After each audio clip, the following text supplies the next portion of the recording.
Good evening, welcome to electricpetrolhead. I'm Andy and I thought I'd do a quick year in review because it seems to be the done thing to do at the end of the year. This one's been a bit of a weird one, hasn't it?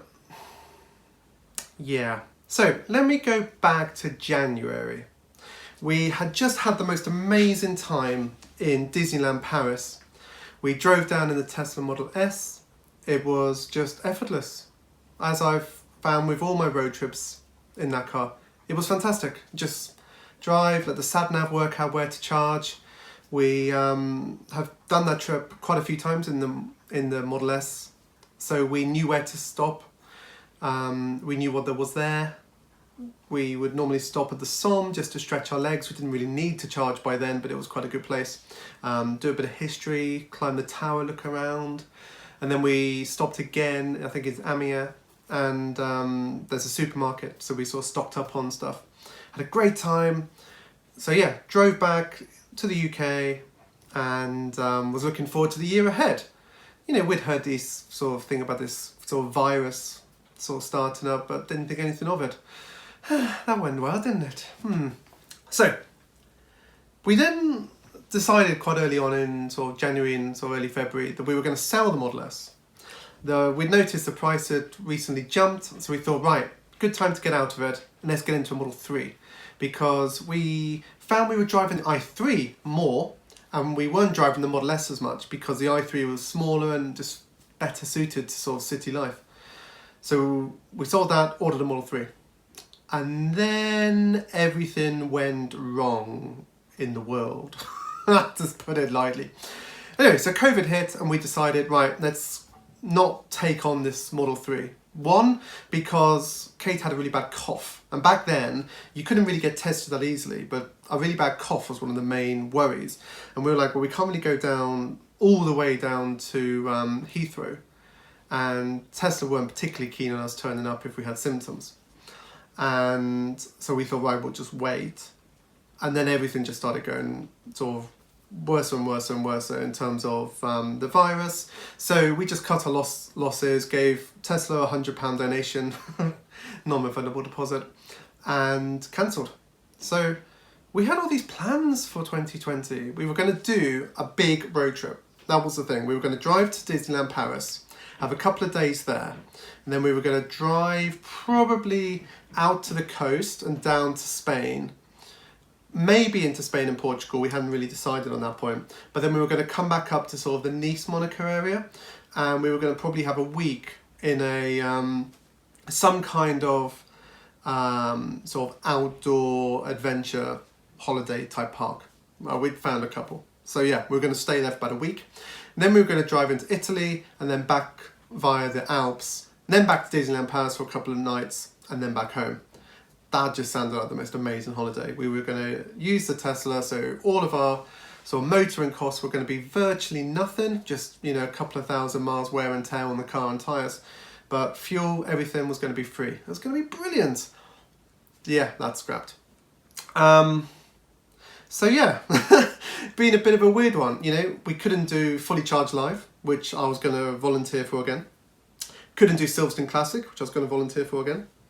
So all these plans just went out the window, which is a bit of a shame. So we're now in December, and we basically run a BMW i3 as our only car for nearly the whole year. Other than a couple of days, we've not really missed the Tesla, if we're honest. We've done a few road trips where the bigger space would have been good. But to be honest, our girls are getting older. We don't need to carry around push chairs and prams and buggies and all that stuff. The dogs still go in the boot quite easily. And then we just get a couple of soft bags in next to the dogs or in between the girls in the back seat. So the i3 has actually worked really well as our only car. Wasn't planned, but it's worked out great. And I think a lot of life is just taking what happens and just getting on with it. So yeah, the i3 as a car has been fantastic. Never gone wrong. Starts every time. 140 mile range in winter, probably a little bit more, but that's, you know, we do a lot of shorter journeys, so the estimates are often lower. But yeah, 140-ish miles in winter, 180-ish for us in summer. It's brilliant. We can't fault it. So yeah, so how's the rest of the year gone in terms of more of the channel? So let's go back. So I rented an i3 from the EVC in Milton Keynes when we were thinking about what to buy. I'd started to get to know a few of the people there. I knew Jamie because he'd been at Tesla before, so I knew him. So started again to know the guys and girls there and just sort of chatted to them.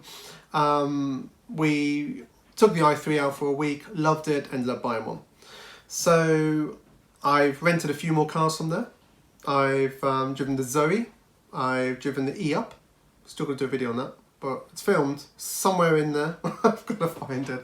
But yeah, I've done that.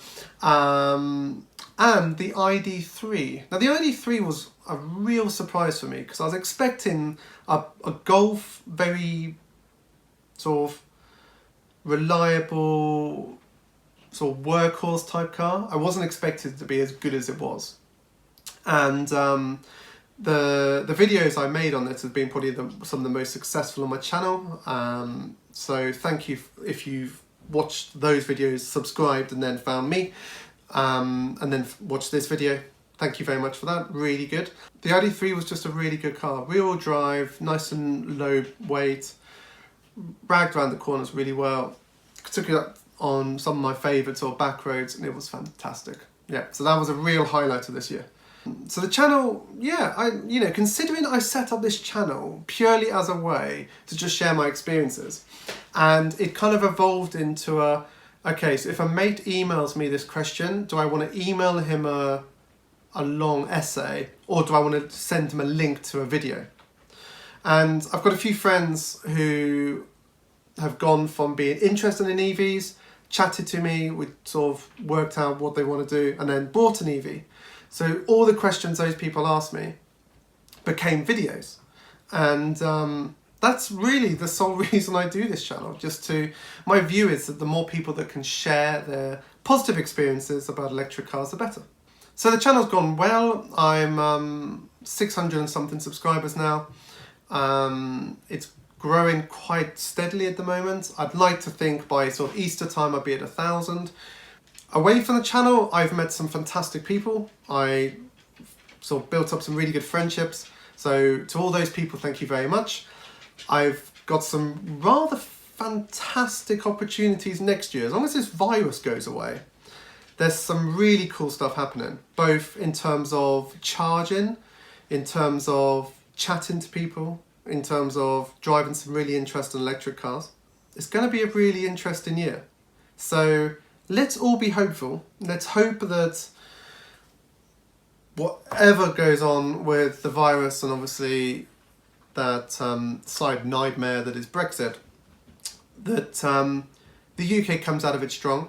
You know, a lot of my viewers are in mainland Europe. I love Europe. I'm gutted that we're leaving the EU. I think it's a real shame and it's cost us an absolute fortune and destroyed so many bridges. Going a bit of a rant here. Yeah, maybe not. Anyway, let's just hope that Europe becomes smaller and 2021 involves more road trips. We're actually quite tempted to do one in the i3. So 2021 is looking good for the channel. Hopefully there'll be a Tesla on the driver again. I do miss the Tesla. There's something about them that just really gets to you, and even the little niggles with build quality and things, I don't really mind those as much. So I'm quite excited to get the next generation of Tesla. The i3's going to stay. I can't see a reason to get rid of that. Although the bigger boot in the ID3 does appeal. And obviously when Tesla finish a Gigafactory in Berlin, there may be either the smaller Tesla or Model Y. But then again, Kate really likes the Mercedes EQC. So who knows? But thank you for watching. Thank you for giving me the likes, comments, DMs, emails. It's a really lovely community, the EV family, and I'm very proud to be a small part of it. And yeah, just keep on having fun. So thank you for watching, and I might put another video out before next year, but if not, see you in 2021 for lots of fun. Thanks a lot for watching. Bye bye.